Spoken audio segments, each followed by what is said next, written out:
Hey everybody, Brian Lahr, One Life Financial Group. In today's Money Marathon post, we are going to be exploring the optimal retirement fueling strategy for retirement. And to do that, we will use a marathon analogy and talk about what's the optimal hydration or fueling strategy for marathon runners.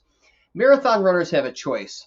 When they are fueling or hydrating for a marathon, they could bring with some electrolytes on their hydration belt. They can stop at hydration or aid tables, which are typically set up every 2 miles for the marathon, and grab a cup of water, 2 cups of water, Gatorade, 2 cups of Gatorade, or any combination. Or they could just blow by the aid station.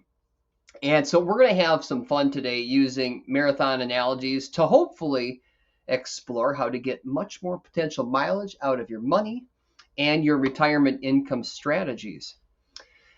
So a common fueling mistake is what we're going to talk about first.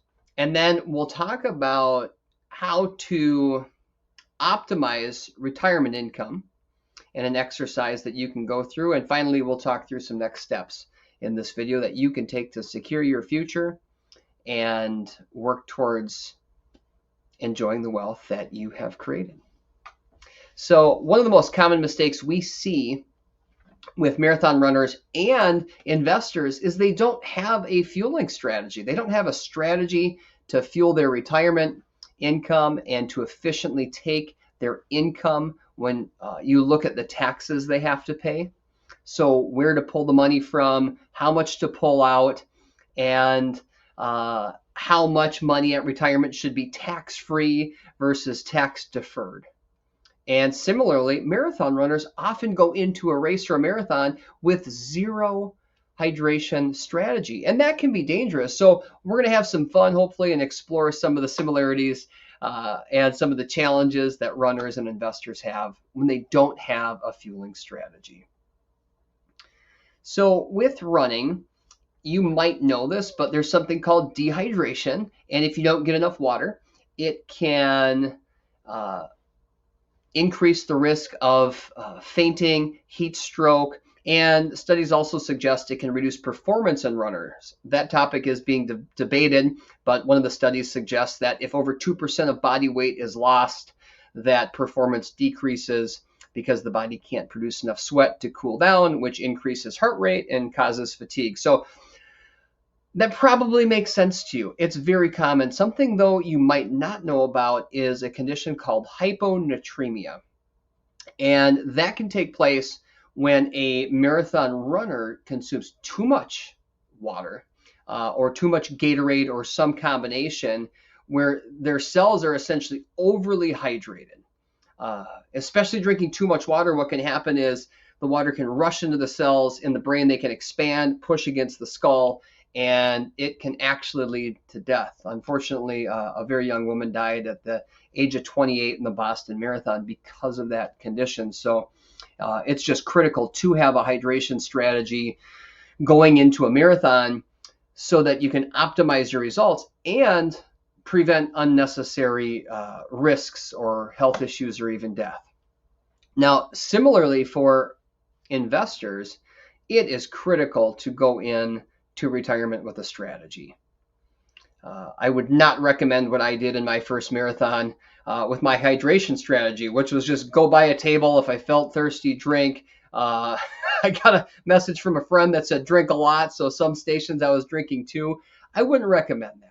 I'd recommend doing an analysis. So I'm actually about right now ready to go out and run, see how much sweat I lose in an hour. I'm going to do the analysis and then work with my coach to fine tune my hydration strategy for my upcoming marathon in about a week and a half. So what's this have to do with money? It's very similar. So with investors, I would recommend that you do an analysis and figure out how much money do you want tax-free at retirement in accounts like Roth IRAs, Roth 401ks, or Roth 403bs. And how much money do you want in tax-deferred accounts? The analysis should give you strategies or recommendations for your specific situation. And just like runners are all different, they're different weights and heights and athletic levels, levels of training, different levels of sweat loss. Investors are different. They have different levels of assets. They have different goals. They have different income sources. So it's really critical to run a Roth conversion and a retirement distribution analysis to figure out what is the optimal mix potentially for you in retirement, or what's that optimal fueling strategy. So next, what I'll do is I'll show you a little bit more of what this exercise could look like for you, and then we'll talk about some next steps. On the screen, you can see this hypothetical client I made up for Bob and Betty. Bob and Betty have all their money in tax-deferred accounts. You could think all their money is in essentially Gatorade and not water.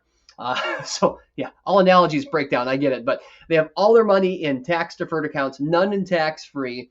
And here's what we see here. We see there's this increasing trend at the end of their life. Their tax bracket's going up after a little dip, and they're paying more taxes at the end of life than they were in the early stages of retirement. Bob and Betty aren't happy about this, and so what we did is we explored some opportunities to move tax-deferred money over to tax-free accounts through Roth conversions.